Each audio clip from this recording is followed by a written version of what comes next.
Olá, amigos do QG do Enem! Estamos aqui hoje para mais um 30 dias para o Enem. E você sabe que esse projeto é muito importante para a gente fazer uma espécie de revisão de todo o conteúdo que você viu aqui no QG do Enem. E hoje, amigos, a gente vai falar um pouco sobre o movimento romântico no Brasil. Você sabe que esse movimento ele foi um dos mais importantes da nossa tradição, porque ele constituiu a nossa identidade nacional. O romantismo ele foi formado a partir do nosso projeto de independência. A independência do Brasil foi proclamada em 1822 e o romantismo teve início em 1836. Historicamente, essas datas são muito próximas. Então, com a independência proclamada, existia uma necessidade de se reafirmar esses ideais. E é aí que o romantismo vai entrar. É aí que esses autores começam a perceber uma necessidade de afirmar os ideais da independência que estava, de alguma maneira, se instaurando. Nesse sentido, os autores do movimento romântico no Brasil começam a mostrar que a nacionalidade é um dos símbolos fundamentais dessa independência e, por isso, começam a exaltar os símbolos nacionais. Pátria, natureza e índio passam a ser referências fundamentais para os poetas desse momento. E aí a gente vai ter dois nomes que são muito importantes. Um cara chamado Gonçalves de Magalhães, que vai ser o introdutor do romantismo no Brasil, um cara que vai trazer, toda a cultura europeia, de um modo geral, para a nossa produção, um cara que vai vivenciar isso fora do Brasil e traz a experiência portuguesa e francesa para cá, e por outro lado, um autor fundamental para a gente, chamado Gonçalves Dias, que vai ser de fato o grande difusor das ideias românticas num primeiro momento. O que eu quero que você entenda é que as relações que vão ser criadas a partir daí é que são fundamentais para o seu vestibular. Por quê? O indianismo que surge nesse momento, ele abre a perspectiva da nacionalidade. E isso vai ser retratado posteriormente também. Entendam, eu exalto a natureza, eu exalto a terra e eu exalto o índio como símbolo máximo da nacionalidade. E aí o que vai acontecer é o seguinte, amigos. Quando chega o século XX, o movimento modernista se apropria desse discurso para fazer a crítica. E vai fazer uma crítica duríssima à idealização romântica. É um projeto que passa do século XIX para o século XX.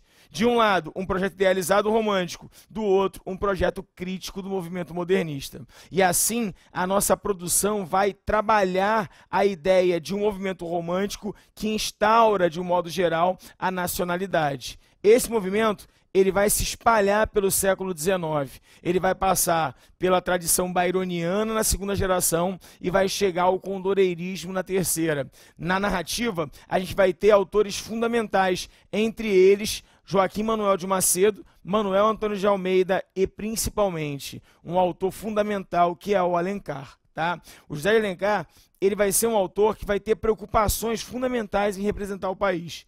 E essa representação ela se dá de que maneira?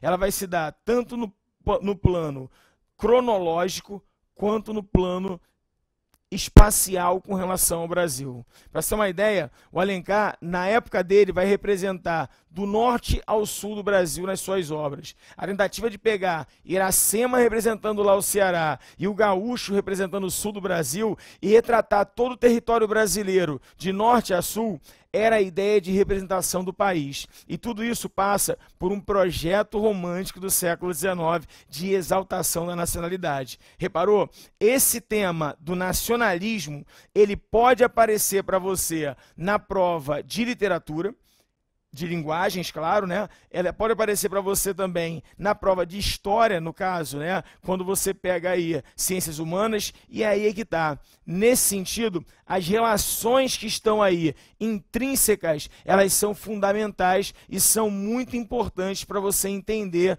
todo esse processo, tá?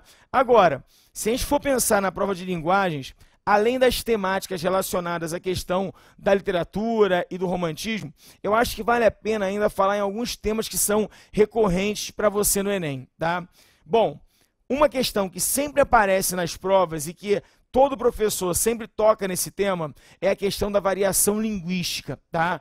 Isso vai cair no Enem esse ano, porque sempre aparece nas provas. Você pode perceber que ali sempre tem a questão do registro coloquial e do registro formal. Ali você vai ter as variações diatópicas, as variações diastráticas, né? As variações que são fundamentais para a gente entender as diferenças da sociedade brasileira. Isso vai aparecer para você. Além disso, a gente vai ter também uma referência que sempre é comum em prova, que é a parte figuras de linguagem, tá? As figuras de linguagem vão aparecer, por quê? Porque elas estão relacionadas a todos os conteúdos interpretativos, e isso é muito importante para que você, de alguma maneira, se saia bem, tá? Então dá uma olhadinha também lá em figuras de linguagem, porque isso vai aparecer para você.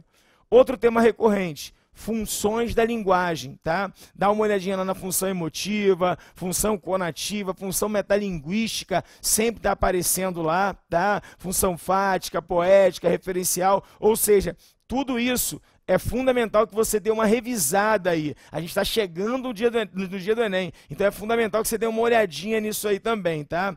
A relação entre os movimentos literários, tá?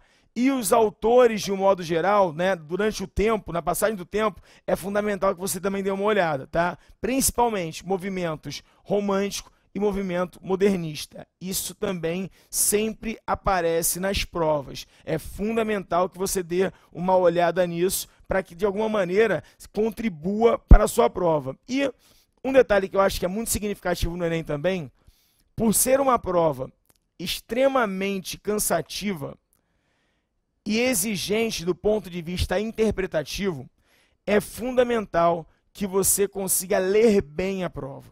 Então, a parte interpretativa da prova do Enem, ela é decisiva não só na parte de linguagens, mas em todas as partes específicas do Enem. Então, meus amigos, entendam, a maneira como você lê a questão, a maneira como você lê o texto, vai fazer diferença na hora da sua resposta. Então, ó, muita atenção na hora da prova, fixe de modo geral, né, o seu conteúdo naquele momento ali, a sua cabeça naquele momento, para que você, de alguma maneira, consiga estar extremamente focado, porque é assim que você vai alcançar um bom resultado. A gente está aqui no QG do Enem, dando a você todas as dicas e todas as possibilidades para que você chegue a um bom resultado. E a gente está torcendo junto contigo para que você saia muito bem.